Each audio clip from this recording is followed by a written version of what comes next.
Vamos lá. Página de número 112, né? Ficou comigo, que é a finalização ali dos atributos incomunicáveis. O item 4, onipresença. Foi ali que nós encerramos, né? Acho que o Felipe Coelho terminou naquele Deus percebe o acontecimento do tempo e age no tempo. É isso, né? Isso. Eu coloco a data aqui quando a gente para, daí realmente, pelo que eu tinha aqui, é justamente esse tópico. Bom, onipresença.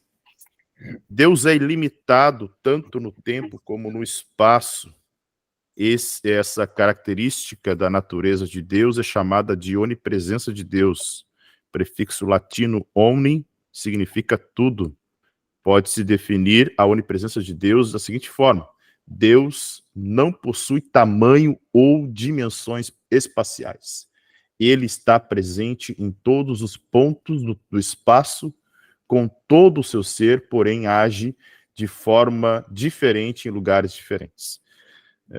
Um conceito de onipresença a gente sabe muito bem, né? Deus está em todos os lugares ao mesmo tempo, mas os tópicos que ele abre aqui são tópicos bem que, assim, fazem a gente pensar de uma forma fora da caixa, né? Então, o primeiro tópico, ele diz assim: Deus está presente em todo lugar. Há determinadas passagens que falam da presença divina em toda parte do espaço. Lemos em Jeremias: sou eu apenas um Deus de perto? Pergunta o Senhor. E não também um Deus de longe? Poderá alguém esconder-se sem que eu veja? Pergunta o Senhor. Não sou eu aquele que enche os céus e a terra? Pergunta o Senhor. Nessa passagem, Deus está repreendendo os profetas que pensam que suas palavras ou pensamentos estão escondidos dele.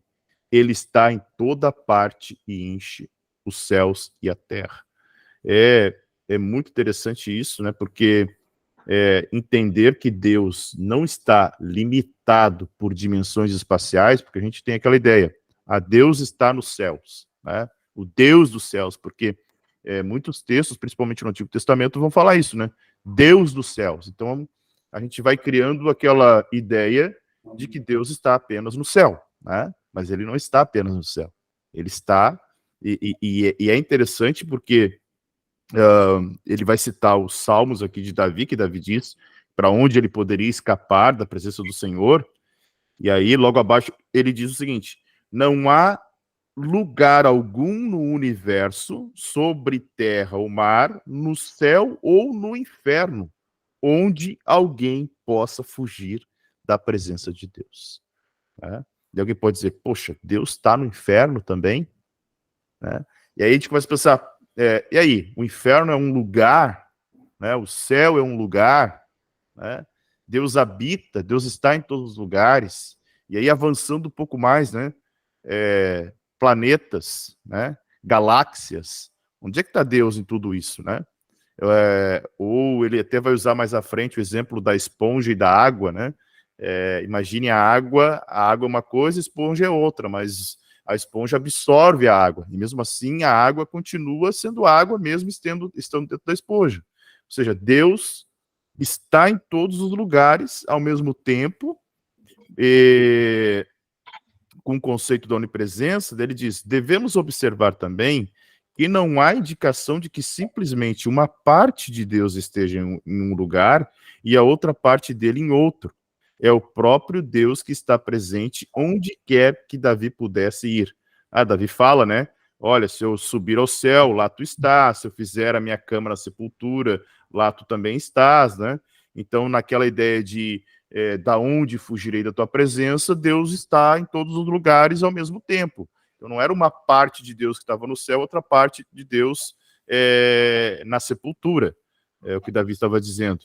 Não podemos dizer que só um pouco ou só uma parte de Deus está presente, porque isso implicaria pensar sobre o seu ser em termos espaciais, como se estivesse limitado de algum modo pelo espaço. Então, quando dizemos: Deus está nos céus, limitamos Deus ao espaço, né? Então, é um conceito até que muitas vezes se criou, né? Ah, Deus está aqui, pela presença do Espírito Santo. Na verdade, o Espírito de Deus que está aqui não é Deus, né? Não, de fato, Deus está, né? Deus não está só no céu. Deus está em todos os lugares. E não está limitado ao espaço. Parece mais adequado dizer que Deus está presente com todo o seu ser em cada lugar do espaço. E isso é difícil para nós imaginarmos, porque o ser divino é de um tipo qualitativamente diferente de tudo na criação. Ou seja, a gente não tem nenhum parâmetro na criação para comparar com essa onipresença de Deus. Então, nenhuma das suas criaturas, nada na criação, teve esse atributo divino, né, que é um atributo incomunicável, que pertence somente à Trindade, de que ele está em todos os lugares ao mesmo tempo. Tá? Eu não sei se alguém gostaria de colocar alguma coisa sobre esse primeiro tópico, Deus está presente em todo lugar. Pastor, eu fiquei um pouco em conflito aqui. Assim, na leitura desse livro, assim, muita coisa tem sido transformada, ao meu ver, sabe? Sim. Na minha mentalidade e tal. Mas quando eu li essa parte, algo que entrou em conflito foi a questão da frase, que talvez não seja nem bíblica, mas que fala que a pior coisa do inferno é a ausência de Deus, sabe? Então dá a entender que tipo Deus não vai ao inferno, Deus tipo não interfere no inferno, digamos assim, sabe? E aqui quando eu li, né, tipo que Deus tipo tá em todos os lugares, eu fiquei um pouco em conflito com isso, né? Se eu puder dar uma luz nesse sentido, que eu realmente fiquei um pouco em dúvida, né? Nessa questão de que quando falam o inferno é a pior coisa que tem porque é a ausência de Deus, Deus não está lá. Eu vejo que ele responde até no item C, que ele diz que Deus está presente em todos os lugares por propósitos diferentes. Né? Em alguns lugares para punir, outros para sustentar, outros para abençoar. Então, Deus está no inferno parece algo assim, né? Que a gente cria aquela ideia de que, né, o inferno é um espaço, né, hoje. Né? É claro que, por exemplo, quando a gente vai pensar no mundo dos mortos, a teologia hebraica ela era muito curta, ela era muito incipiente. Então, o lugar dos mortos na teologia hebraica era igual tanto para ímpio quanto para justo. Ou seja, havia um lugar dos mortos, né? Acho que até daí que vai surgir a ideia dos adventistas do sono da alma, né, de que o homem morre e dorme até o dia da ressurreição. Então, os mortos estariam dormindo. Né? Os mortos, para os adventistas salvos em Jesus, estariam dormindo. Então não existe esse sono da alma, na verdade, até porque Jesus vai dizer para o ladrão da cruz, hoje mesmo tu estarás comigo no paraíso. Ele usa a parábola do rico e do Lázaro para dizer que havia distinção entre o seio de Abraão, que era o lugar onde estava um justo, e o Seol, o lugar da sepultura onde jaziam os mortos ímpios. Né? Então é interessante isso porque às vezes até um paradigma que a gente cria. Poxa, Deus está em todos os lugares, ele é onipotente, mas no inferno não está. Né? No inferno não está. Na verdade, na sua soberania, Deus tem o controle de todas as coisas. Tá? E aí ele vai até falar mais à frente, para a gente não confundir com o panteísmo, que é ver Deus em tudo. Ou seja, se Deus está em todos os lugares, então essa árvore é Deus. Não, a árvore não é Deus. Né? Há uma diferença muito clara entre criação e criador. Então, embora o Criador esteja em toda a sua criação, né, a criação não é o Criador. Ou a criatura também não é o Criador. Né? Deixa eu avançar na letra B, E daí na C a gente responde essa questão aí com mais propriedade, porque ele vai falar isso de uma forma bem clara ali, tá? Ele diz assim, ó, Deus não tem dimensões espaciais, embora seja necessário nos dizer que todo o ser de Deus enche todo o espaço, ou seja, Deus preencheu todo o espaço. Né? Até ele vai usar aqui nesse mesmo texto a oração de Salomão, quando Salomão está dedicando o templo, né? Mas será possível que Deus habite na terra? Ou até mesmo o céu, o mais alto céu, não pode conter-te. Então, Salomão já tinha a ideia de que o céu não continha Deus, ou seja, Deus não estava limitado ao tamanho do céu, e muito menos aquele templo que ele havia construído poderia limitar Deus. Né? Os céus e os mais altos céus, na página 114, diz, não podem conter Deus. De fato, ele não pode ser contido pelo maior espaço que possamos imaginar. Então, se a gente imaginar né, todas as galáxias, mesmo assim, Deus é muito maior do que isso. Né? Nada disso pode limitar o tamanho de Deus. Então, devemos evitar o pensamento de que Deus se estenda infinitamente longe em todas as direções, de modo que ele mesmo exista em um tipo de espaço infinito e infindável, e de que ele caiba em um espaço maior. Né? Essa ideia de, olha o tamanho da galáxia. Não, Deus é maior. Não, Deus é infinitamente maior, a gente não tem nem como medir, não há dimensão para ele, né?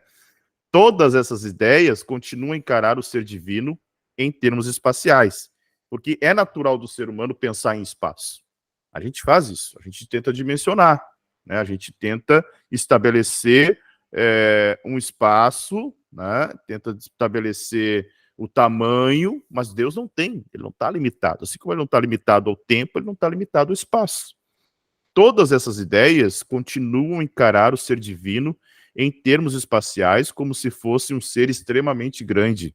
Em vez disso, devemos tentar evitar pensar em Deus em termos de tamanho ou dimensões espaciais. Eu até grifei essa última frase, que diz assim, ó, Deus é um ser que existe sem tamanho ou dimensões do espaço. Então, não há a menor possibilidade de nós determinarmos o tamanho de Deus ou tentarmos estabelecer que Deus ocupa um espaço. É preciso cuidado para não pensar que o próprio Deus seja equivalente a qualquer parte da criação ou a toda ela. O panteísta acredita que tudo é Deus, ou que Deus se constitui em tudo o que existe. Pelo contrário, a perspectiva bíblica é de que Deus está presente em todo lugar da sua criação, mas que ele também é distinto da sua criação. Né? Ele usa a analogia que eu falei, né, da esponja cheia de água, né? Ele diz que não é perfeita, a água está presente em todas as partes da esponja, mas a água ainda assim se distingue completamente. Tá? Então a ideia é de que a esponja e não a água, ou a água e não a esponja. Porém, isso se deve ao fato de a analogia tratar de dois materiais, o que não é o caso de Deus. Então, Deus está presente em toda a sua criação, mas a criação não é Deus. Talvez até, né? Claro, de novo, né? A gente não pode cair no erro de dimensionar Deus, mas há um texto que vai dizer que o mundo é como um estrado, a terra é como um estrado para os pés de Deus, né? Até como um exemplo para mostrar o tamanho, né? A tentativa do homem tentar compreender o quanto nós somos pequenos diante de um Deus tão grande, mas é imaginar que Deus, né, como espírito, abrange toda a sua criação, como se toda a criação, né, estivesse, né, abraçada por Deus, né? Alguém quer colocar alguma coisa aqui nesse ponto de Deus não tem dimensões espaciais? Eu acho que a nossa mente foi formatada, né? Não só no neopentecostalismo, né? Mas acho que ao longo da história, né? A história da igreja, né? Tô olhando para os afrescos nas basílicas, né? Para as imagens de Deus, né? Simulando uma pessoa velha, né? De imagem humana, né? De cabeça, corpo, braço, né? Eu acho que tudo isso foi formatando a nossa mente, né? De ter uma imagem formada de Deus, e agora quando a gente se depara com esse nível de estudo, dá uma bugada, né? Eu Dá uma entendo ali bugada. o Felipe, né? O cara dá uma, opa, como assim? Né? Um tempo atrás eu estudei um pouco sobre física quântica, né? E essas questões de espaço e tempo, né? Cara, tu dá uma viajada louca, né? É que para nós até se encaixa com isso aqui e com a questão da onipresença e da onisciência, né? Porque Deus ele não está dentro de um espaço-tempo, né? Ao Exato. qual nós estamos, né? A gente vê as coisas dentro de um tempo, de uma linha temporal, né? De começo, meio e fim, né? E Deus ele está além dessa linha, né? Ele não tem esse começo, meio e fim, né? E a gente limita espaço, a gente limita tempo, e a gente precisa desconstruir isso dentro de nós para poder começar a entender esses atributos, né? Por mais que a gente repita na igreja onisciência, onipresença e onipotência, como se fosse algo tão simples de nós explicarmos, não é simples. E entender isso, quebrar esse paradigma de, poxa, Deus não está limitado ao espaço. Significa, Deus está aqui. Não, ele está em todo lugar. É claro que a pergunta que o Felipe fez antes, que vai ser respondida pelo item C, ela esclarece muita coisa dessa relação de onde Deus está. Né? Se ele está em todo lugar, não queria usar esse exemplo, né? Mas é como se Deus abraçasse tudo, ou se o mundo, toda a sua criação estivesse dentro de Deus, né? Não é um exemplo muito bom assim para, né? Mas no sentido de que não há lugar em que Deus não esteja. A diferença é qual é o propósito que ele está estabelecendo naquele lugar, né? Então, se ele não está limitado por tempo nem espaço, e nós estamos, né? E aí que é a coisa mais magnífica, que ele se limitou quando encarnou a tempo e espaço, né? Isso é algo assim surreal de pensar, né? Porque ele se limitou. Ele não é limitado, né? O que Paulo vai dizer, né? Ele se esvaziou de si mesmo, é algo impressionante, porque um ser infinito, ilimitado, né? Que não pode ser condicionado ao espaço e ao tempo. Ele se faz dessa forma, né? É para bugar mais ainda, né? Mas acho que esse é o ponto, né? Quanto mais a gente estuda esses atributos, né? Mais tu consegue se admirar, vamos dizer assim, né? Mais perplexo a gente fica, né? Da obra de Cristo, né? Dele ser esse ser, né? Imensurável, né? Sem limites e se limitar a como nós, né? Exatamente. Muito bom. Daí a letra C responde um pouco aquela pergunta, né? Deus pode estar presente para punir, sustentar ou abençoar. A ideia da onipresença de Deus, Cristo, a gente está na página 114, letra C, tá? A ideia da onipresença de Deus às vezes incomoda as pessoas que se perguntam como Deus pode estar presente, por exemplo, no inferno. De fato, será que o inferno é o oposto da presença de Deus ou a ausência de Deus? Então, imagine o seguinte, se nós perguntássemos para os cristãos de Lajeado, Deus está no inferno? Sim ou não? Acho que quase na sua totalidade responderia que não. Né? Como pode Deus estar no inferno? Óbvio que não. Eu acho que nem para cristão. Pega católicos, pega qualquer pessoa que tem um mínimo de um conhecimento entre céu e inferno, bom e mal, né, Deus e o diabo, vai dizer não. Quem está no inferno é o diabo, né, Deus está... A gente começa a entender um pouco daquela ideia de que Satanás se apresenta diante de Deus no livro de Jó, né? Os filhos de Deus e Satanás se apresentam. Como assim? Como Satanás ousa chegar na presença de Deus? Ele vai dizer,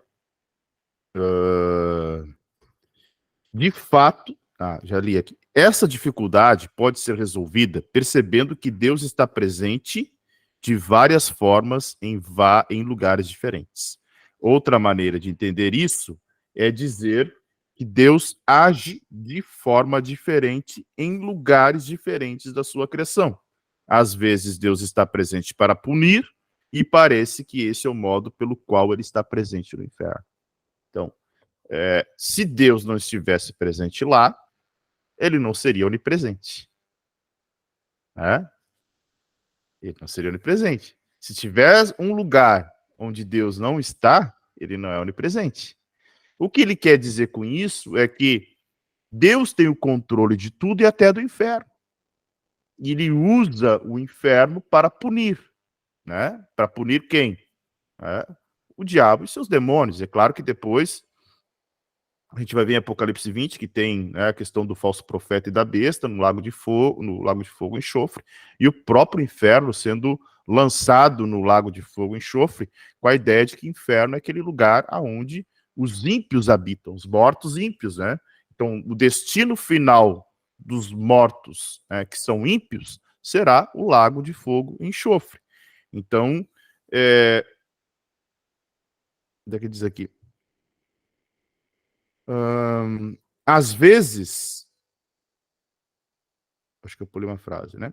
Outra maneira de entender isso é dizer que Deus age de forma diferente em lugares diferentes da sua criação. Às vezes, Deus está presente para punir e parece que esse é o modo pela qual ele está presente no inferno. Uma passagem terrível de Amós retrata de forma impactante essa presença de Deus no juízo.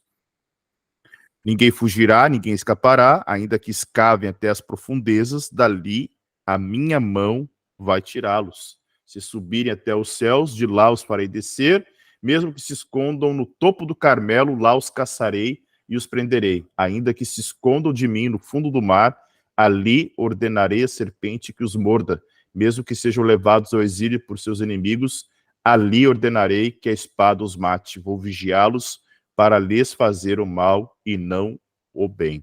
Então, Deus mostrando a respeito do seu juízo, né? E, independente do lugar, se for para o juízo, Deus vai estabelecer a sua forma de agir. Em outros momentos, Deus não está presente para punir nem para abençoar, mas simplesmente para suster ou manter a existência e o funcionamento do universo de modo que ele, como ele deseja que funcione. Nesse sentido, a natureza divina de Cristo está presente em todo lugar. Ele é antes de todas as coisas e nele tudo subsiste. Sobre o Deus Filho, o autor aos Hebreus diz que ele está continuamente sustentando todas as coisas por sua palavra poderosa. Né? Alguém quer comentar alguma coisa aqui? Esse é um tema bem complexo, né?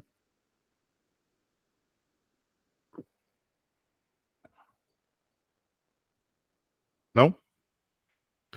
O último parágrafo diz assim: nesse ponto, devemos reconhecer que podemos usar as mesmas palavras de formas diferentes. Às vezes, quando nos referimos a Deus como presente, simplesmente indicamos que seu ser é onipresente no universo. Mas, em outras ocasiões, quando falamos que Deus está presente, indicamos que ele está presente para dar a bênção ou para dar às pessoas uma consciência positiva de sua presença.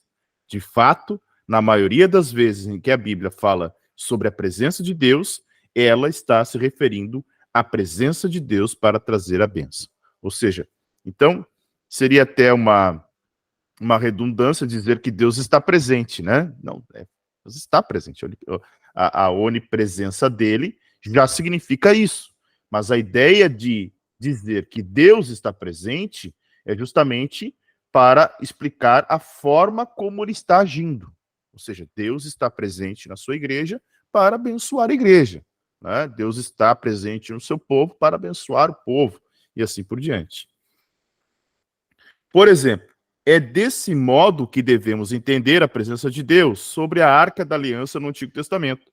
Lemos sobre a Arca da Aliança do Senhor dos Exércitos, que está entronizado acima dos querubins, em Samuel e Êxodo, uma referência ao fato de que Deus fez sua presença notória e agiu de um modo especial para trazer bênção e proteção para o seu povo no local que ele designou como seu trono. Esse é o lugar sobre as duas figuras douradas de seres celestiais, os querubins, que estavam sobre a tampa da Arca da Aliança.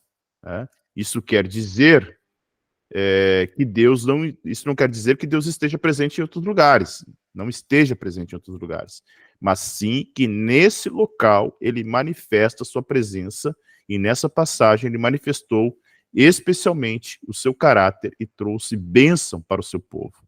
É nesse sentido que os escritores bíblicos geralmente se referiam à presença de Deus. Então, essa ideia de presença de Deus é muito interessante, né?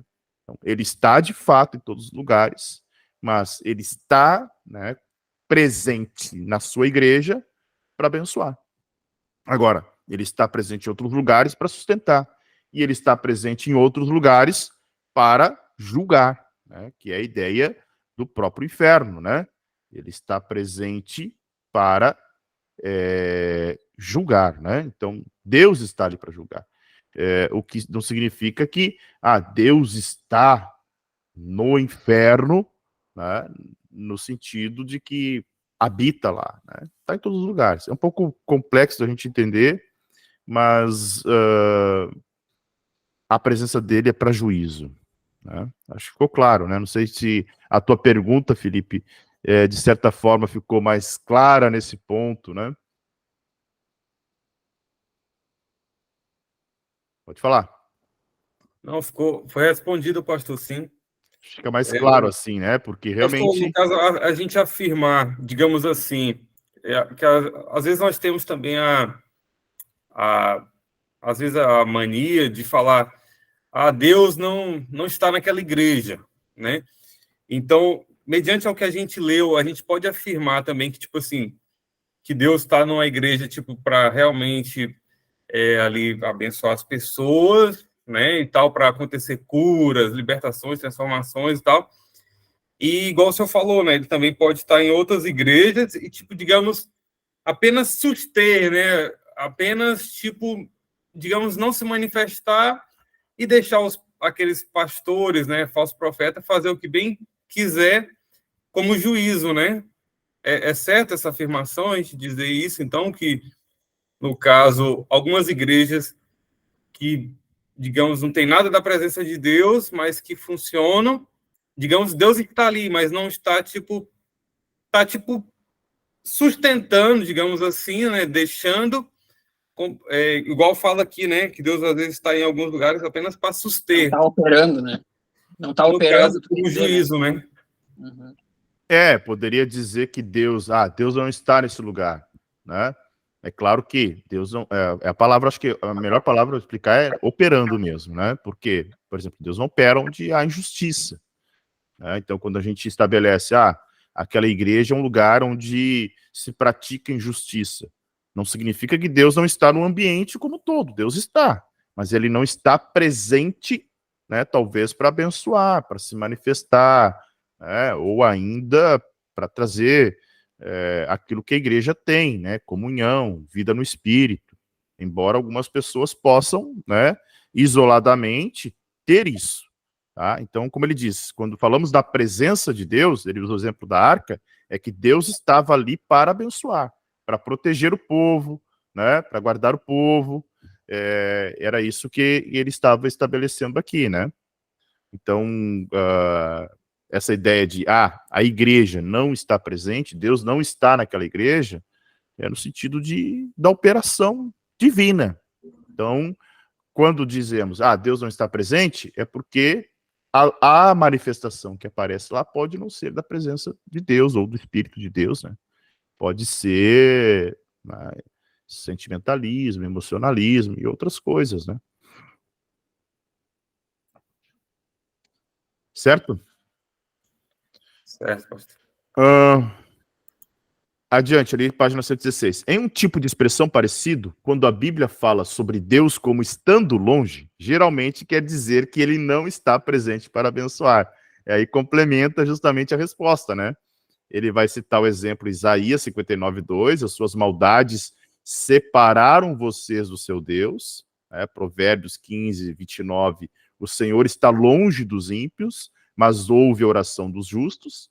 Os versículos não indicam que o ser divino não esteja lá, mas que ele não está lá para trazer bênção para as pessoas e manifestar a sua presença. Então, acho que essa é a melhor resposta para esse questionamento. Então, Ele está em todos os lugares, mas é como se ele ficasse observando o homem, em silêncio, deixa o homem, né, colher ali o fruto do seu plantio, né? Só fazer um complemento ali de Isaías Claro. 59, né? No versículo 1, o interessante é que Deus fala, né, através do profeta: os meus ouvidos não estão surdos, que não possa ouvir, e as minhas mãos não estão encolhidas, que eu não possa abençoar. Ou seja, ele está se mostrando presente.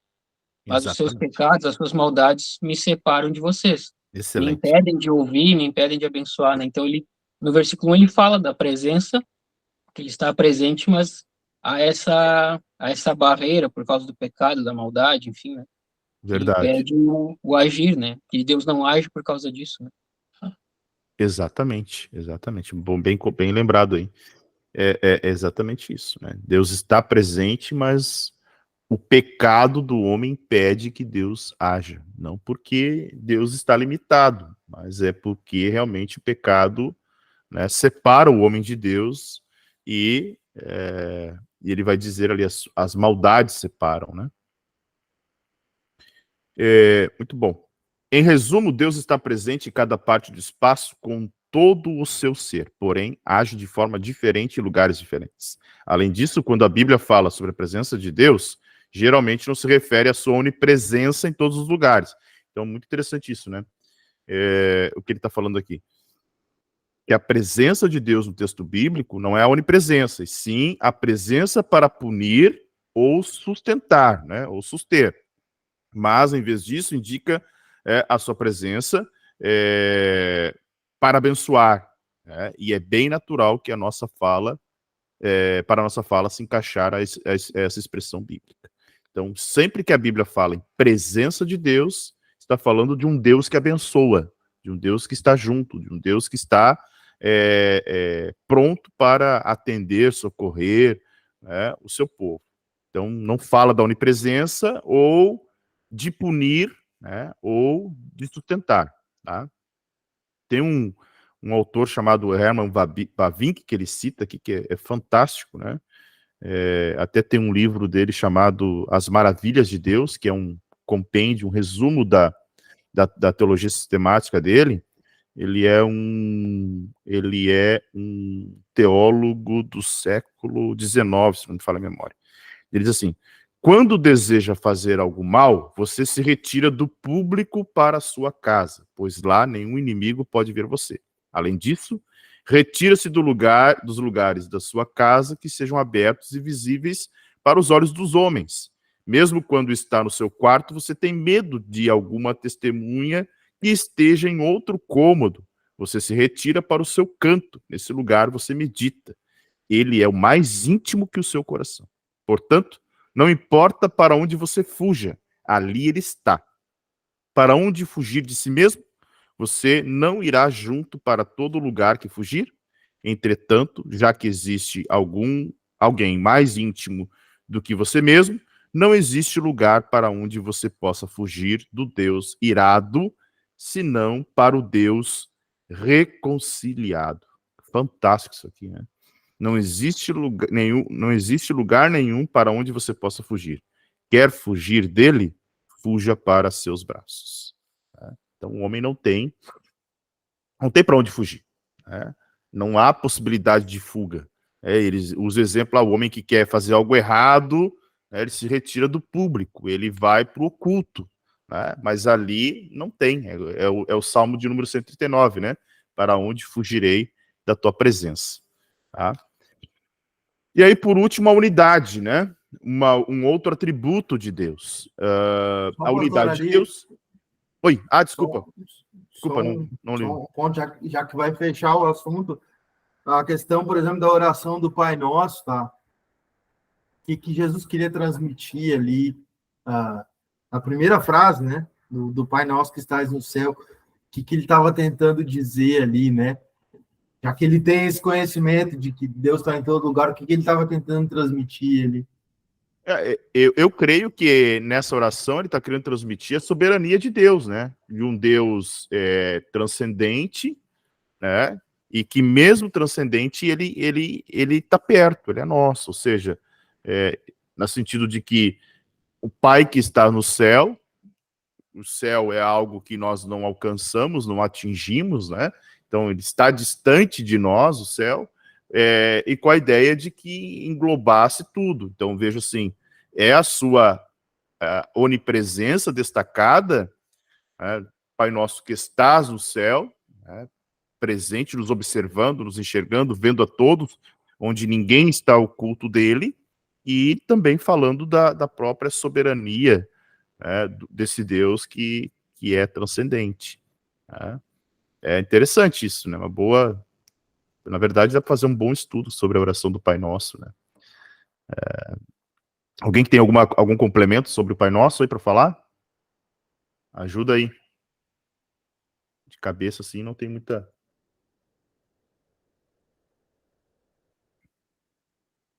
Mas creio que, basicamente, a soberania. Né? A ideia de um Deus que está acima de todos, tem o controle sobre tudo, sobre todos, e, de certa forma, além da sua soberania, é pai também, né? Eu falo porque o tempo todo ele tenta explicar o que para nós, em tese, é inexplicável, né? Ele tenta trazer, por exemplo, dar exemplos de como Deus se comporta, até, né? O que Deus quer e o que Deus não quer, né? E nesse ponto em específico, nós estamos falando exatamente desse ponto, né? Que Deus é muito maior que isso. Então, talvez ele estaria nos dando um pouco da dimensão, né? Porque eu acho que o homem também, se ele não tiver uma referência, proximidade, né? com um assunto, né? Isso, uma referência, ele desacredita, né? Ele não dá crédito porque ele não consegue se ver na equação, né? Por isso que aquele Isaías 59:1 que o pastor Tiago citou, o antropomorfismo, né? O meu ouvido. Né? Deus não tem ouvido, mas é uma forma do homem poder, né? Opa, né? Ele tá me vendo, mas ele não vai agir. Né? Poxa, imagina que terrível para um ser humano saber que um Deus todo-poderoso como esse, ele observa, mas não interfere por causa dos seus pecados, né?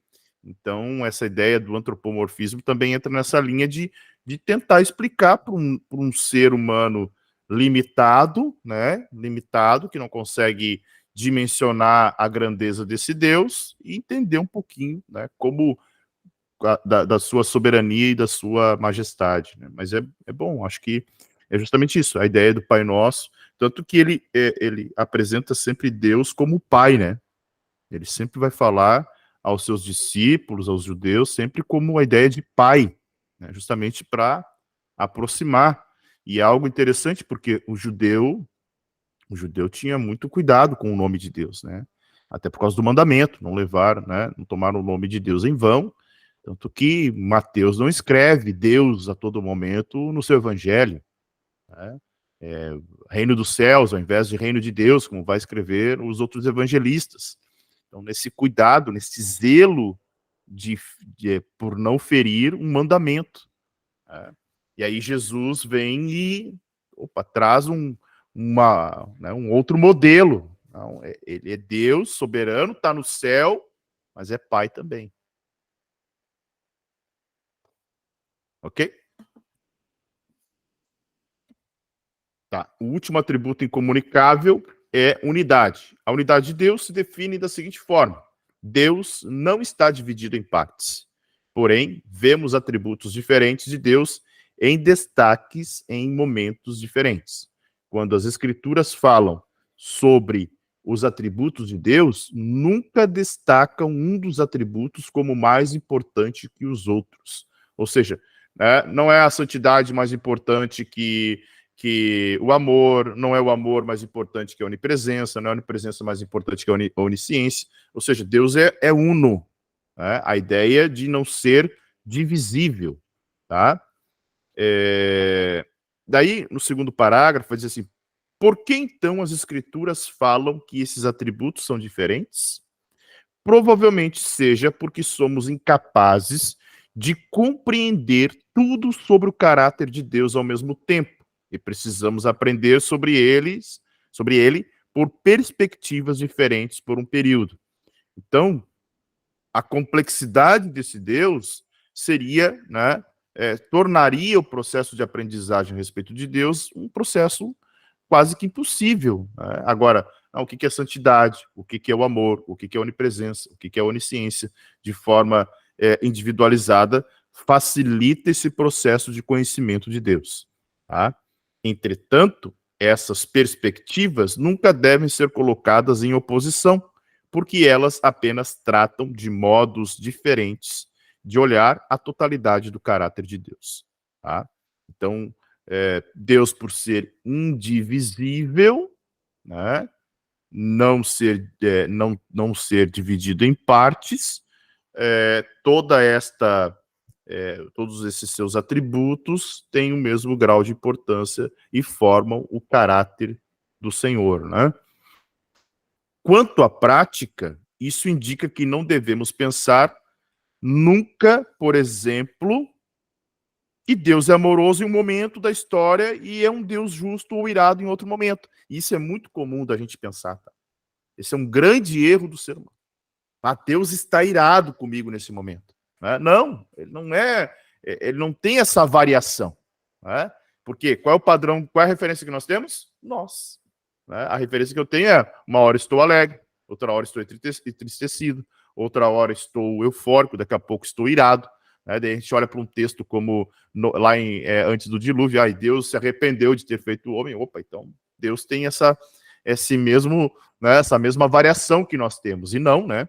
Deus não tem isso.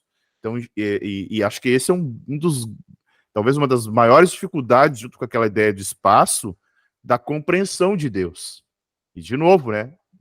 É um outro termo que dificilmente vocês vão encontrar um cristão que diga, não, eu tenho esse conhecimento a respeito de Deus e sei que Deus, né, seus atributos estão trabalhando simultaneamente, sem divisão. Né? Então, por isso que o termo diz unidade. Né? Então, Deus não se divide, uma hora é amoroso, outra hora... Vamos dizer, tá, mas e como é que a ira de Deus compactua com o seu amor? Né? Os atributos de Deus em ação, porque uma hora ele julga, outra hora ele sustenta, né, como diz o próprio autor. Mas os seus atributos estão em total harmonia. Então, até a sua ira, o seu juízo, são, né, respostas do seu amor. A ira da santidade, né, a santidade, e assim a gente vai compondo todo esse modelo de unidade. Tá? Pois bem, é verdade que algumas ações de Deus demonstram alguns atributos com maior destaque.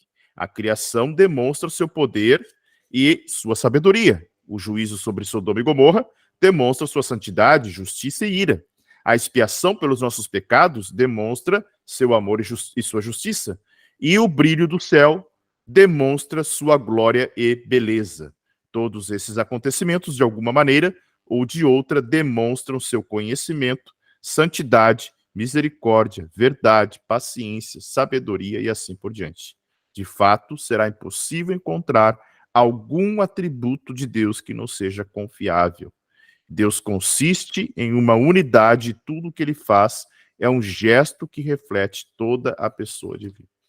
Então, para que a gente consiga entender, né, é óbvio que em determinado momento da história, Deus deixa, ou nós, como seres humanos, vemos com maior evidência alguns atributos. Um bom exemplo é Sodoma e Gomorra. Alguém vai olhar, o amor de Deus não estava ali. O que estava? O senso de justiça, de ira. Né? Deus dando a paga daquilo que eles mereciam. Mas mesmo assim, o amor de Deus não estava ausente. A santidade de Deus não estava ausente. Tudo estava presente. Estava com Ló, né? O amor e a misericórdia estava com Abraão, intercedendo por Ló. Exatamente, né? Um bom exemplo, né? Estava resgatando Ló, sendo que Ló poderia ter entrado no mesmo balaio ali. Muito bom. E sobre essa questão de parecer Deus ser diferente em momentos da história, né? A gente percebe também muitas pessoas às vezes comentando como se o Deus do Antigo Testamento fosse diferente do Deus do Novo, né? Exatamente. E parece que o Deus do antigo é aquele Deus distante, aquele Deus brabo, né? As pessoas vão usando esses termos e esses sentimentos humanos, né? Das Para cavernas. Das cavernas. né?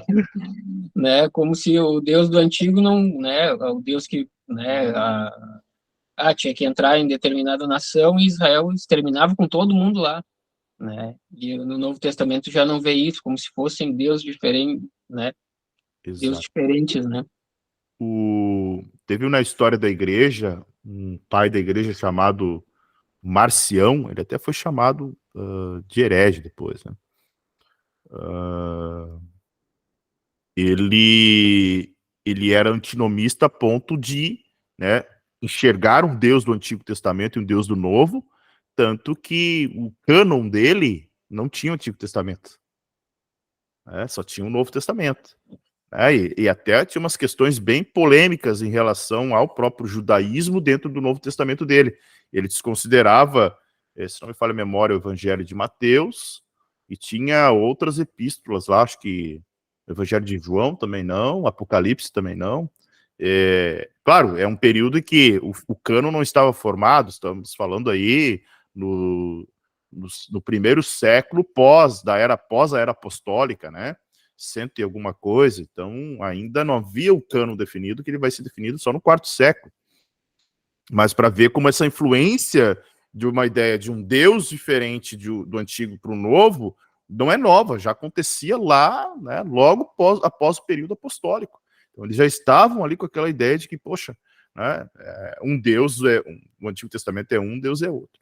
Então isso faz com que muitas pessoas até acabam ignorando o Antigo Testamento, achando que todo ele, né, caiu em desuso, e na verdade não, né? A palavra de Deus é uma só. Né?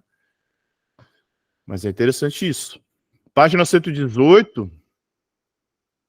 Além disso, a doutrina da unidade de Deus deve nos alertar contra tentar destacar algum atributo de Deus como mais importante que todos os outros. Em várias ocasiões, as pessoas têm procurado ver a santidade de Deus, ou seu amor, ou a sua existência autônoma, ou a sua justiça, ou outro atributo como o mais importante atributo do seu ser. E a gente pode cair nesse erro, e cai, né? Muitas vezes de dar mais ênfase em um atributo e achar que, olha, né, quando a gente quer pregar sobre santidade, e não tem nenhum erro nisso, acho que nós temos que levar a igreja para esse conhecimento, esse pleno conhecimento de Deus, mas às vezes a gente pode ignorar outros atributos, né, dando destaque para alguns deles.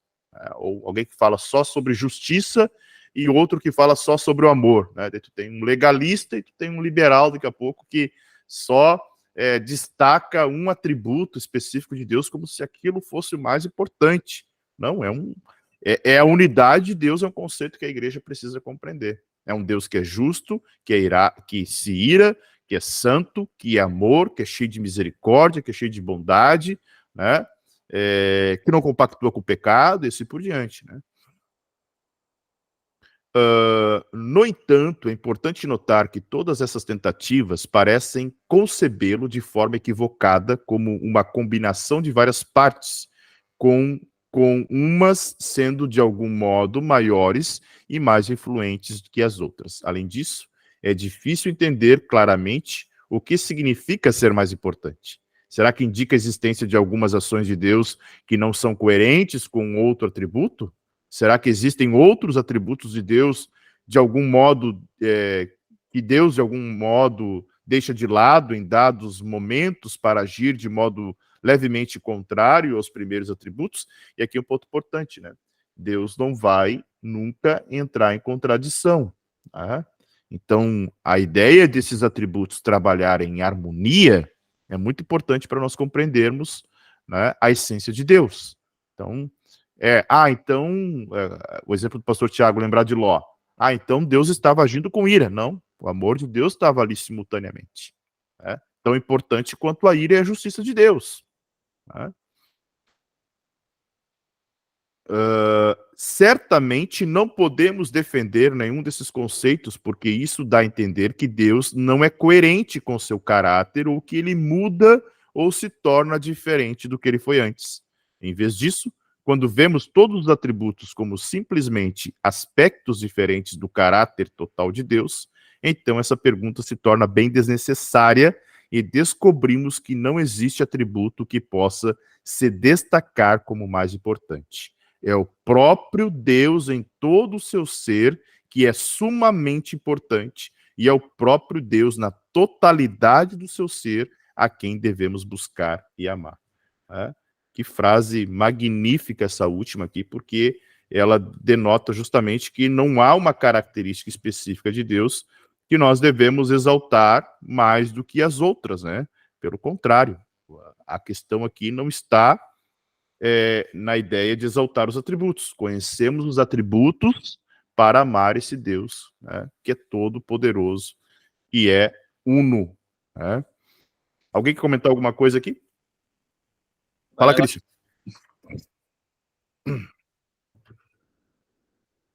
Microfone. É normal isso.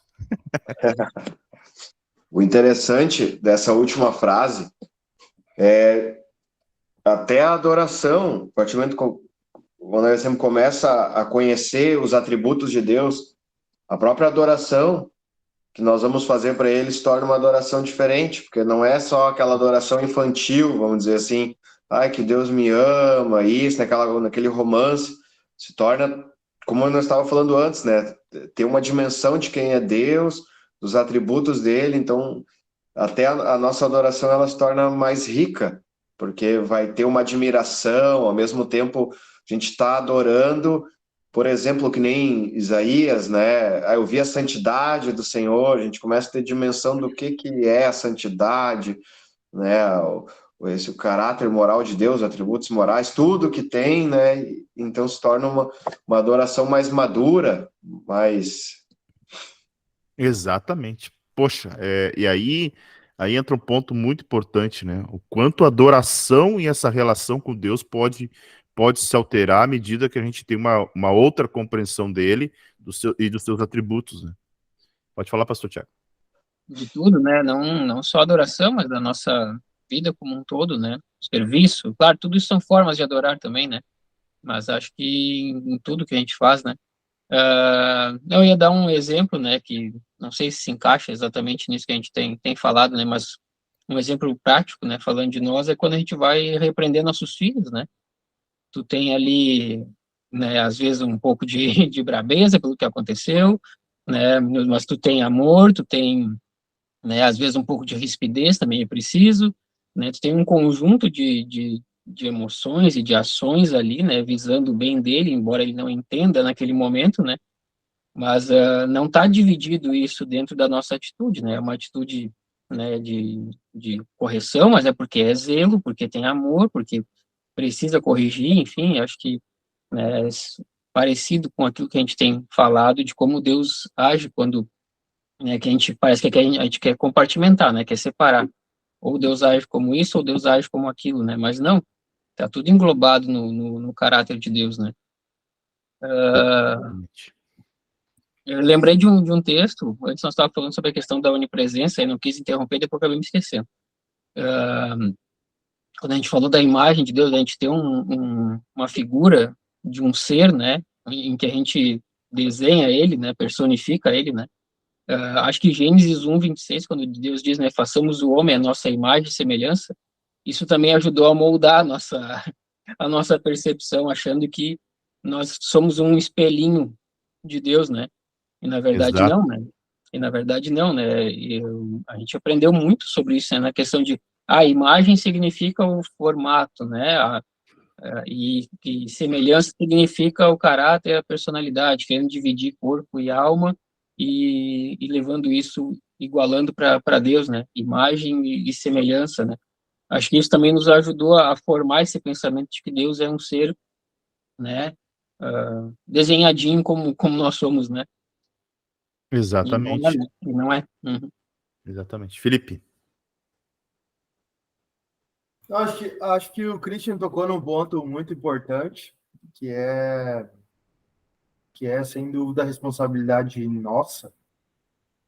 E eu falo nossa porque se nós temos a oportunidade de ter essa profundidade do conhecimento de Deus, né, ainda que seja pouco perante o que ele é, mas é muito mais do que o que a maioria está exposto, né? E aí aumenta a nossa responsabilidade de transmitir isso à igreja, porque tudo isso que a gente vê aí fora, não só do neopentecostalismo, mas das outras religiões também, né?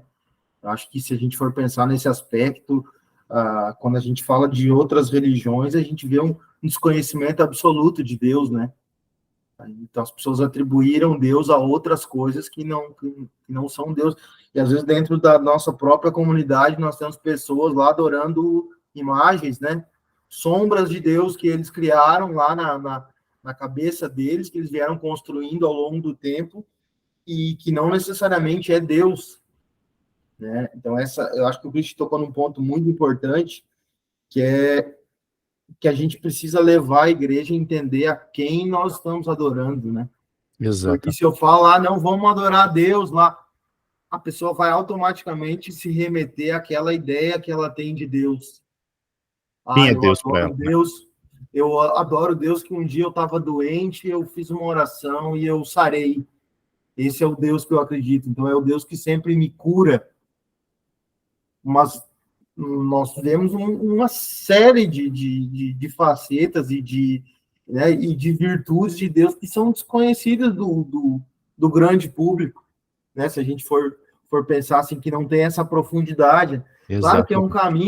é um caminho extenso, que nunca vai parar, mas se nós, dentro daquela comunidade ali, se nós fizermos com que as pessoas tenham essa consciência de quem está adorando, de quem estamos adorando, o nosso culto vai ser diferente, as nossas músicas vão ser diferentes, a nossa contribuição vai ser diferente, tudo que nós vamos fazer vai ser diferente, porque se fez sentido para mim, vai fazer sentido para o outro irmão também, entendeu? Não, nós vamos mudar a forma de comunicar para que todo mundo consiga entender, pode ser, mas o efeito é o mesmo. Né? Nós temos a obrigação de comunicar esse Deus que nós estamos descobrindo dia a dia a eles. E me incomoda muito quando a gente vai para a igreja, a gente tem essa percepção, um pouco pela experiência e um pouco por conhecer as pessoas, de que nós estamos adorando alguma coisa, alguma imagem, alguma coisa que a gente fez de Deus, e que, na verdade, não é Deus, né? É o Deus que sempre me atende. Legal, mas Deus não é assim, não é isso que Deus faz, né? Ou que a gente reduza Deus a uma caixinha que é esse negócio aqui, Deus é isso aqui, Deus age desse jeito aqui. Não necessariamente, né? Então, me preocupa um pouco essa comunicação de quem Deus é, tá? Porque muitas vezes nós estamos no meio de uma comunidade que as pessoas podem não saber quem Deus é. Pode não. Acho que nós estamos no meio de uma comunidade que as pessoas não sabem quem Deus é. Eu acho que isso, e não é um problema, como tu falaste, não é um problema do neopentecostalismo, é um problema generalizado. Né? Eu acho que aí depende da doutrina. Eu acho que falta realmente um mergulhar nisso, sabe? E aí fica até um ponto aqui que a gente precisa levantar, de que forma a gente vai fazer esse conhecimento chegar lá no chão de fábrica, né? Lá no chão da igreja. Porque, poxa, é aquilo, a gente não pode ficar com isso só para nós. Né? Esse trabalho aqui tem que ter uma saída, porque essa preocupação que o Cristo colocou, o Felipe está tendo, o pastor Tiago falou antes, acho que muda a chave, né? Dá uma virada de chave em tudo que a gente vai fazer. Né? Porque hoje, realmente, o povo, a maioria, se relaciona, né? Tem uma visão de Deus, talvez totalmente equivocada do que realmente ele é. Né? Pode falar, pastor Tiago. Excelente ponto, né, que o Christian levantou e o Felipe também complementou, né? excelente, concordo, né? E só um ponto de atenção, né? Eu acho que sim, a gente tem que pensar de que forma levar esse conhecimento mais para o restante dos irmãos, né? Mas a gente vai ter pessoas que vão ter aquela fé simples, né? A gente vai ter pessoas que não vão mergulhar, vamos dizer assim, nesse nível de conhecimento, mas talvez por limitações cognitivas, né? Às vezes até a idade já não permite tanto, né? Mas que tem um coração simples, que tem um coração puro, né? E que estão ali fazendo o seu culto né? E creio eu que Deus tem recebido, né? Dependendo do coração da pessoa, né? Eu acho que sim, concordo com tudo, né? Mas a gente vai ter pessoas ali, né? Que às vezes nem é porque não querem, mas estão na sua simplicidade, né? Então, naquela vida que elas levam, né? Enfim, pessoas que já estão com a idade já avançada, né? Que às vezes tem até mais intimidade de oração e de vida com Deus que muitos de nós, né? Vamos dizer assim, né? Mas que são aquelas pessoas que são as do joelho no chão, a da simplicidade, que o cara vai falar de doutrinas e coisas, elas nem vão entender, mas elas têm um coração totalmente rendido, né? Diante de Deus, né? Só um ponto, né? Um parênteses, né? Mas excelente o que foi falado e acho que sim, a gente tem que evoluir nessa disseminação, sim. Daí eu penso, e aí é uma provocação também. Eu acho que mesmo que, e sim, nós teremos pessoas com uma capacidade cognitiva inferior, mas daí a gente pode traduzir isso de alguma forma, né? Então daqui a pouco pode criar um beabá para atingir esse público aí. Igual a escola de fundamentos, né? Poderia ser uma profundidade maior, a gente aborda lá atributos comunicáveis e incomunicáveis, mas de uma forma muito, né, superficial, para não ter essa, não digo superficial, mas de uma forma mais simples para que as pessoas compreendam o conceito. Mas eu acho que, principalmente esses últimos pontos aqui dos atributos incomunicáveis, a gente poderia pensar em alguma coisa, né? Eu acho que o Felipe levantou e depois o Christian, né? O Christian primeiro, depois o Felipe. Não levantou, Christian? Vai lá. Para mim também é provocação parte 2 agora. Eu também acredito que isso daqui dá para simplificar, né? Porque justamente essas pessoas de oração, elas, vamos dar exemplo, pessoa que a gente conhece, crente raiz, vamos dar exemplo, que não tem o conhecimento do que é atributo, do que não é, mas os que oram, eles têm essa percepção da santidade, muito mais do que talvez outros, né? Que talvez tenham até um certo conhecimento. Então eu vejo que passar essa visão de quem é Deus, não, claro, não do estudo todo complexo, mas esses que buscam eu acredito que eles já têm, assim, esse da oração, porque às vezes é tudo aquilo ali que eles têm, eles sabem que Deus é santo, porque o próprio relacionamento com Deus traz isso, né? Porque a própria busca, quem ora mesmo, e vai buscar e tem aquela intimidade, o próprio relacionamento, Deus vai se traduzindo ali, sabe? De alguma forma para a pessoa, porque a Bíblia diz que a gente tem que buscar, né? E eu acredito que esses que não têm, que nós estávamos falando de fé simples, aqueles que realmente não são simples e rasos, né? Aí esses aí realmente não tem, esses aí tem que levar, além de levar a eles experimentarem, aí, ou eles experimentam e conhecem, ou alguns vão conhecer para depois experimentar. Não sei se conseguiram entender, né? Mas eu acho interessante isso, né? Como se fosse simplificar esse beabá mesmo. Eu acredito que tem como, porque a própria palavra diz, né, que Deus, muitas coisas, Deus escondeu de tantas pessoas e revelou aos simples, né? Aos pequeninos e tal. Então, isso é uma das chaves do evangelho, que uma pessoa, às vezes, simples, sem instrução, sem nada, ela consegue entender a grandeza e essa atmosfera toda que a presença de Deus carrega, né? E outro ponto interessante, eu queria falar antes também, falar bem rapidinho, porque logo quando foi falado dos atributos, né, que um não é maior que o outro, nenhum se destaca mais, de uma forma boba, me veio na cabeça o versículo, né? Aquele que da fé, a esperança e o amor, e o maior é o amor, né? Por isso que eu digo, de forma boba, né? Porque aí eu pensando antes ali, né? Porque o amor, né? A fé e esperança, né? Fé e esperança não fazem parte, né? Tipo, vamos dar exemplo assim, Deus tem fé, Deus tem esperança, né? Por que eu falo da fé e da esperança? Não que é o assunto, mas porque tem o amor junto, né? E aí, por que Deus, ali na palavra, quis destacar o amor? O amor é maior que esses, né? Do que a fé e a esperança. Então, e aí surgiu esse ponto, né? Então Deus tem fé, Deus tem esperança? Não, então, porque o amor é um atributo de Deus e a fé e a esperança são, vamos dizer, verbos, são ações, né? Mas só um ponto, só para, que às vezes pode acontecer, né? Da gente vir ali pensado, saber separar o que é cada coisa. Uhum. Não, muito bom. Felipe? Não, rapidamente, sem exaurir o assunto, mas o que eu estava comentando é justamente de nós criarmos essa cultura, entendeu? Se nós não temos, que a gente crie isso. Mas, bom, com os mais velhos a gente não vai conseguir fazer, talvez, né? Aí o Christian tá sugerindo uma outra opção. Mas então que a gente comece com os jovens, entendeu? Aí a gente tem uma nova geração com uma outra aplicação, tá? E até é interessante, né? Como o fato de a gente conhecer Deus, ele muda as coisas, tá? Tava ouvindo um pastor que eu conheço e ele dizia que a ordem do culto ela é invertida, né?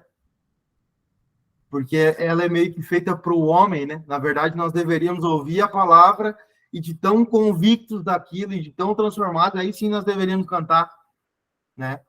Então, a gente tem uma ideia equivocada sobre algumas coisas e a gente vai levando isso ao longo do tempo, e só que, tem um momento que a gente tem que parar e dizer, não, na minha comunidade, então, aqui, onde 2, 3, 5, 10, nós concordamos com isso, nós nos aprofundamos nisso, não, isso aqui vai virar uma realidade aqui onde a gente está, entendeu? Para que a gente... Imagina, parar tudo agora e todas as igrejas vão começar com a pregação e vão fazer o louvor depois, porque é o sentido, né? A gente louva porque a gente conhece. Eu voto nessa. Não, eu também concordo com isso, sabia? Tanto que aquilo que eu falei segunda-feira não é brincadeira, tá? Eu sinto falta, por exemplo, de... o culto, para mim, não é... Eu digo para vocês, para mim, o nosso culto não é completo. Ele está faltando o corpo e o sangue de Cristo ali. Então, esse modelo que a igreja evangélica criou, de fazer uma vez por mês, como um evento, cara, alguém vai dizer, mas vai cair na rotina. Não. Para aqueles que realmente dão valor, aí o culto começa a ganhar um significado totalmente diferente. Porque o culto é para ele, né? Qual é o sentido da ceia? Fazer isso, todas as vezes comerem esse pão, todas as vezes que vocês comerem desse pão e beberem esse cálice, anunciais a morte do Senhor até que ele venha. O culto é para quê? Né? Então, essa questão de ouvir a mensagem a ponto de, poxa, fui tocado, né, para adorá-lo, e realmente se torna um processo meio mecânico, né? As pessoas chegam, bom, vamos adorar, e não é assim, não acontece isso, né? Talvez eu vou dizer, mas então uma quebra de paradigma muito grande botar a pregação antes do louvor. Então a oração tinha que ser. Um período de oração realmente significativo a ponto de nos constranger, de nós nos arrependermos e de agora adorá-lo, né? Então, o Felipe falou muito bem, culto é feito para nós, né? Embora a gente chame de culto ao Senhor e nosso culto seja, a gente tente ser mais cristocêntrico possível, o formato dele, a gente, né, é um formato que todos nós que nos convertemos em uma igreja, a gente, né, entendeu que aquilo era culto, né? Mas quem estabeleceu essa liturgia? Quem padronizou, né, como acontece a adoração, como acontece a palavra? Então é algo que a gente precisa realmente discutir, porque aí começa a trazer significado esse tipo de conceito, que para alguns irmãos de mais idade a gente vai ser muito mais simples no vocabulário, mas para uma geração mais nova a gente vai mergulhar eles e fazer com que eles realmente né, sejam verdadeiros adoradores, e aí nós estaremos falando em legado mesmo, né? Fala, Christian. E dentro desse assunto, eu acredito que da grandeza de Deus, né, de quem é Deus, estava aqui pensando, ela vem é algo que vem pela revelação do Espírito, né? Não, eu sei que, claro que nós falamos que é simples, né? Que é algo assim, não, por isso que eu falei do joelho, de orar, porque é algo que se dá no Espírito, né? De uma forma de ensino, assim nós vamos ensinar, mas talvez, nem Jesus, ensinava a todos, mas era no Espírito que se revelava, né? Tem uma frase que diz assim, o vento é o mesmo, mas a resposta é diferente em cada folha. Então, o mover, assim como a pregação é a mesma, mas a resposta é diferente em cada vida, né?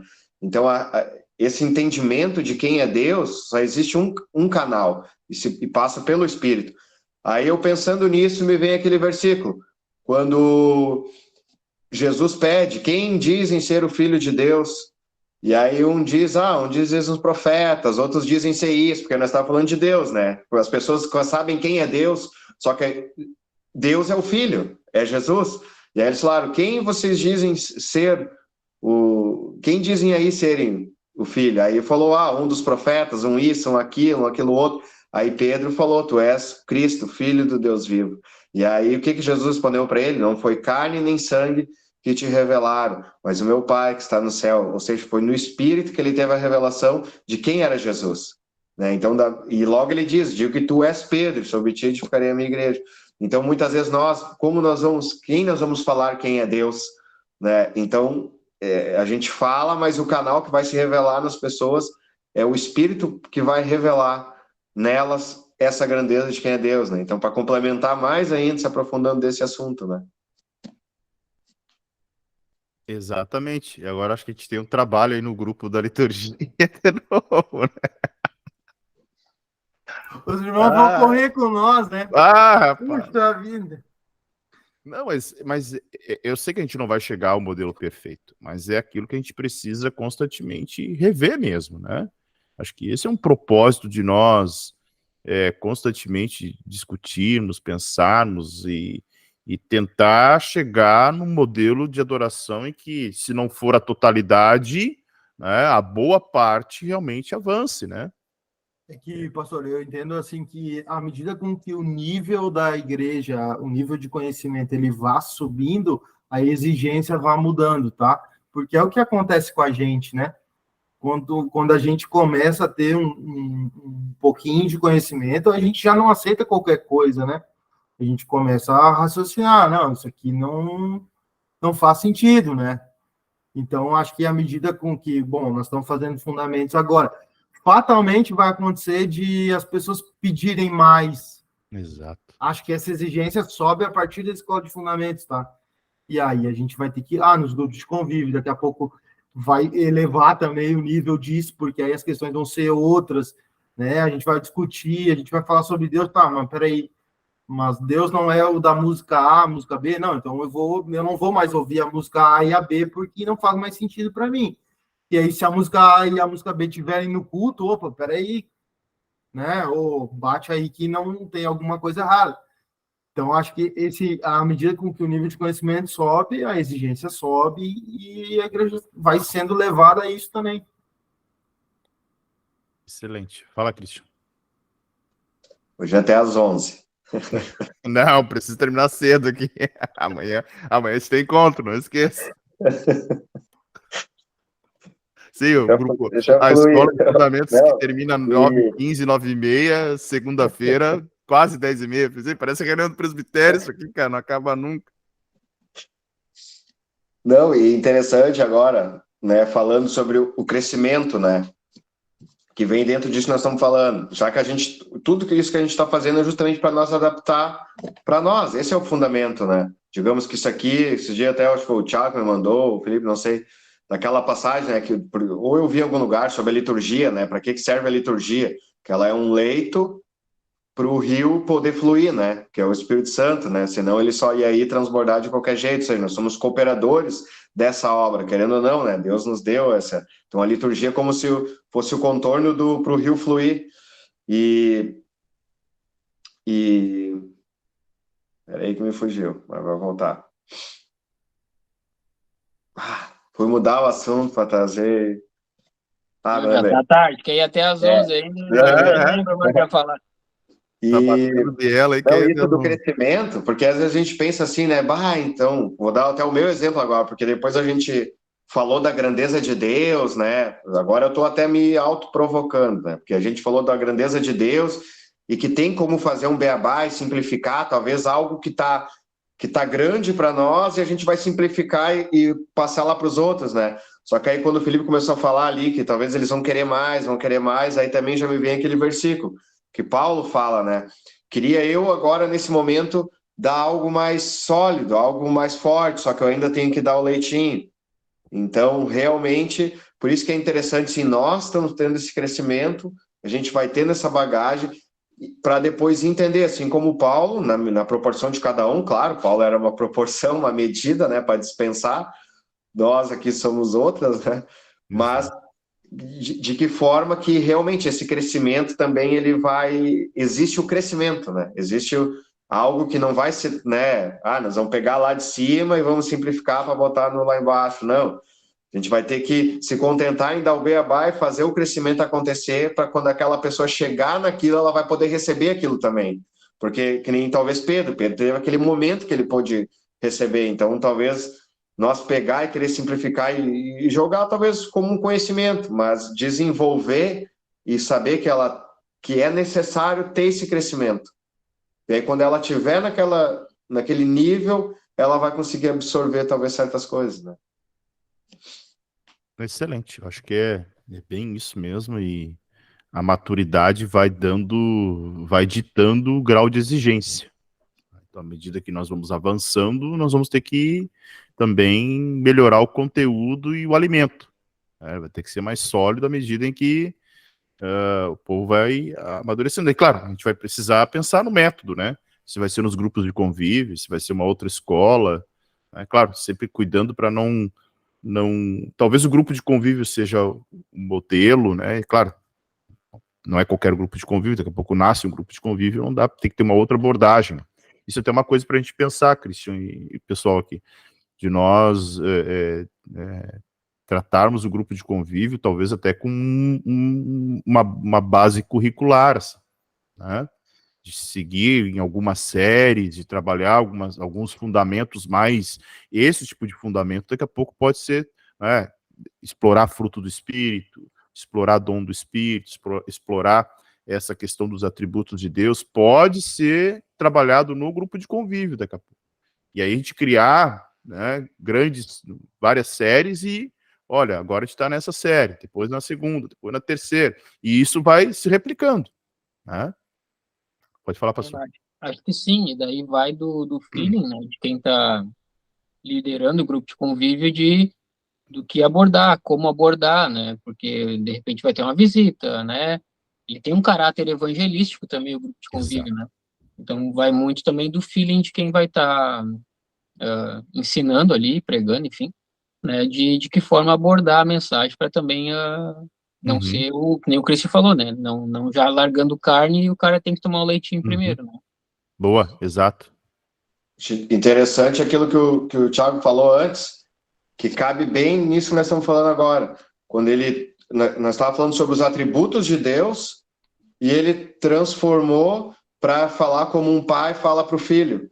Então, vamos dar um exemplo, é um exemplo perfeito, que a gente consegue trazer algo grande dos atributos e, ao mesmo tempo, trazer para uma vida prática, que aí quem está visitando, a gente consegue, né, trazer aquela palavra de grupo de convívio e, ao mesmo tempo, também algo mais sólido, né, e trazendo os dois paralelos, assim. E é algo que a gente pode até explorar o próprio aplicativo, né? Então, por exemplo, a gente tem criado ali, né, toda semana tem uma temática. Daqui a pouco é algo que dá para estabelecer um roteiro, eu criei lá, mas daqui a pouco a gente pode usar, estruturar melhor. Olha, um exemplo prático, e aí pega. vou falar de atributo, né? Pega o exemplo lá do pai, né, ensinando um filho. Então, já determinar isso para quem vai trabalhar, já ter a clareza de como atingir todos os públicos ali, né? Poxa, hoje veio alguém, né, que esse é o propósito do grupo de convívio, óbvio, né? De ser evangelístico também, então tem acontecido isso, e aí ter uma forma mais assim, simples de explicar, né? Mas é boa, eu acho que a gente pode aprimorar bem esse tema aí também. Ok? E aí, claro, a liturgia também acho que é algo que a gente tem que estar toda hora repensando ela, né? E os pontos que a gente levantou hoje deixa a cabeça fervendo aí agora, né? Porque realmente são o próprio momento ali do momento de comunhão foi um paradigma assim, que eu achei que a gente ia ter uma certa dificuldade, sabe? Mas aí realmente o resultado é muito positivo, né? Foi muito positivo. De ver os irmãos ali que iam embora, que não daqui a pouco, né? Não, terminou, vou embora, né? Porque tem gente que tem esse hábito, né? Terminou, vou embora, não fico ali. E aí, poxa, tu tá no meio do culto e tu tá inserido no momento de comunhão. Então, isso realmente foi bem produtivo, assim.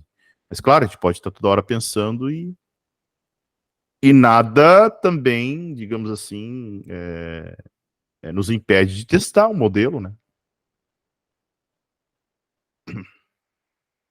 A gente pode discutir um modelo e repensar. Hein? Certo? Acho que deu 1h30 aí, 1h34. Vamos encerrar por hoje para não ir tão longe, né? E aí, semana que vem, a gente continua naquele roteiro ali que eu coloquei para vocês. A próxima daí é começando atributos comunicáveis, né? Isto, com o Felipe. E aí a gente vai seguindo a série aí. Vou deixar o Coelho aí fazer uma oração e agradecer. Felipe Coelho, Felipe Barcelos, Felipe. Tá parecendo um time de futebol, né? Com nome composto aí, né? Será que ele ficou mais quietinho hoje, final aí? Só sendo Tá meio assustado, eu acho. Ficou meio assustado hoje. É o Filipinho e o Filipinho Gaúcho. Boa. Não, hoje os assuntos abordados aqui, sem dúvidas, é de grande valia, né, para o reino de Deus, para nossa edificação, né, e para glorificar o nome de Jesus através ali da obra, né. E assim isso que é legal, né, da gente estar aqui, né, e para mim eu valorizo esse momento aqui nas quartas-feiras, né, a leitura de todo o capítulo antes da gente estar aqui, porque de fato quando a gente está lendo e discutindo e conversando aqui, a mente da gente, né, começa a gente pensar um bocado de coisas e às vezes a gente é igual a alguns cultos que a gente participa, né, que às vezes a gente é tão tomado pela glória de Deus que a gente sai mudo do culto, né, que a gente sai assim, cara, calado e só pensando naquilo e fica martelando. E eu acho que isso que está acontecendo conosco aqui, né, nesse momento aqui, a gente começa a falar, né, sobre como que a gente pode ser edificado, né, buscar mais de Deus e também transmitir isso. Eu acredito que a gente tem conseguido atingir o objetivo, né, pastor? Que eu acredito que esse que é o objetivo realmente da gente estar aqui estudando, né, esse livro, né, e consequentemente mais da pessoa de Cristo, mais do nosso Deus. E o nosso coração, eu acredito que cada um aqui está ardendo, né? Está queimando, né? Por Deus e no intuito de querer, né? Que a obra do Senhor avance, que o reino do Senhor avance. E eu fico muito alegre, né? Com o que está acontecendo nesse momento em nossos corações. É uma alegria mesmo. Vamos orar? Deus, nós te louvamos e te bendizemos por quem tu és, por tudo que o Senhor tem feito em nós e através de nós, Pai. Senhor, como tu és grande, como tu és santo, como tu és majestoso, glorioso. Não, nos faltam palavras, Pai, para tentar falar, Senhor, o que não conseguimos falar. O que é, Senhor, inestimável, o que é, Senhor, indescritível, que é a beleza da tua santidade, quão perfeito tu és, Senhor. Que essa noite, Pai, tudo que discutimos aqui, tudo que aprendemos, tudo que conversamos, Pai, venha fluir de forma para a tua glória em nossos corações, que sejamos edificados, ministrados pelo teu Santo Espírito, Pai. Senhor, daqui a pouquinho cada um vai dormir, cada um vai seus afazeres, mas, Senhor, que o que foi iniciado aqui, Pai, venha arder do decorrer da semana em nossos corações, que o Senhor venha ministrar aquilo que o Senhor quer para o culto. Senhor, tantas ideias, tantos projetos, tantos sonhos, que a tua vontade prevaleça, que o teu querer prevaleça, Senhor, que aquilo que o Senhor quer fazer nesse tempo, nós estejamos posicionados, Senhor.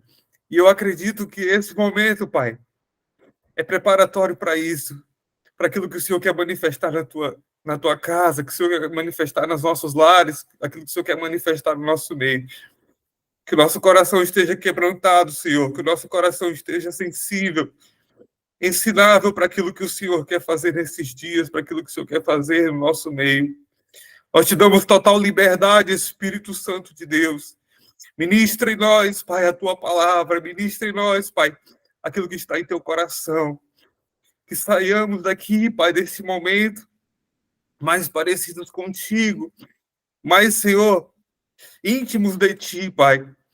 E que no nosso momento de devocional, de oração, nós venhamos, Pai, extrair tudo aquilo que o Senhor quer falar, Pai, comunicar aos nossos corações e também para a tua igreja.